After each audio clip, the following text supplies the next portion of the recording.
জল ছাড়া যেমন মানুষ বাঁচে না, বিপ্লব দেব ত্রিপুরার মানুষ ছাড়া বাঁচে না।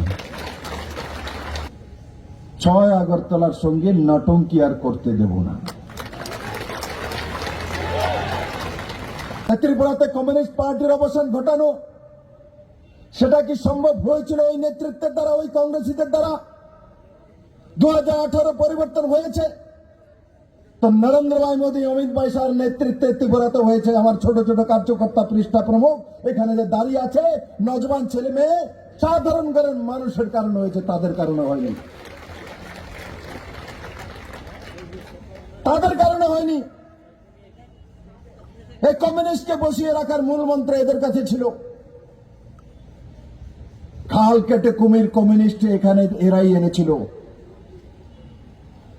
ত্রিপুরা রাজ্যের কমিউনিস্টের প্রধান মুখ্যমন্ত্রী নবীন চক্রবর্তীকে অর্থমন্ত্রী ত্রিপুরা রাজ্যের মধ্যে কে বানিয়েছিল? কে তার পেছনে ছিল? কেন সুকুমার সেনকে হটানো হয়েছিল? কে সেই ষড়যন্ত্রকারী? কিন্তু ভারতীয় জনতা পার্টির সঙ্গে ষড়যন্ত্র চলে না, কারণ মোদী আর অমিত শাহ বসে আছে ওখানে। তার জন্য ওখানে ডাল গলেনি আর আগও হবে না।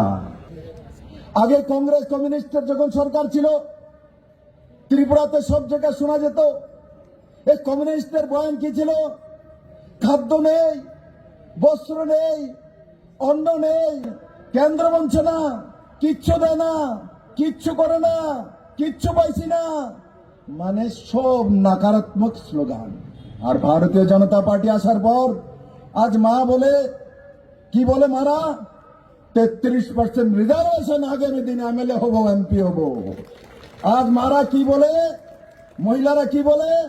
33% রিজার্ভেশন বিপ্লব দেব দিয়েছে, সরকারি চাকরি তো আমাকে 33% দিতেই হবে, আমার অধিকার। আজ নজওয়ানরা কি বলে?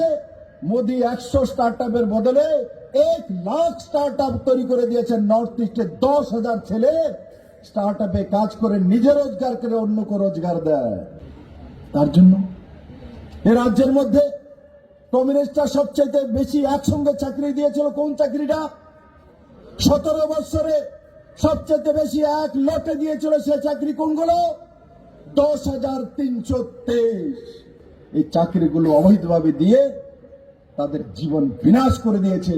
এরা চাকরি দিয়েছে, সুপ্রিম কোর্ট সেই চাকরিগুলোকে রদ করে দিয়েছে। কারণ সিপিএম কোনো কাজ সঠিক রাস্তাতে করে না, যেটাই করবে গলত রাস্তাতে করে, তার জন্য চাকরি চলে গেছে।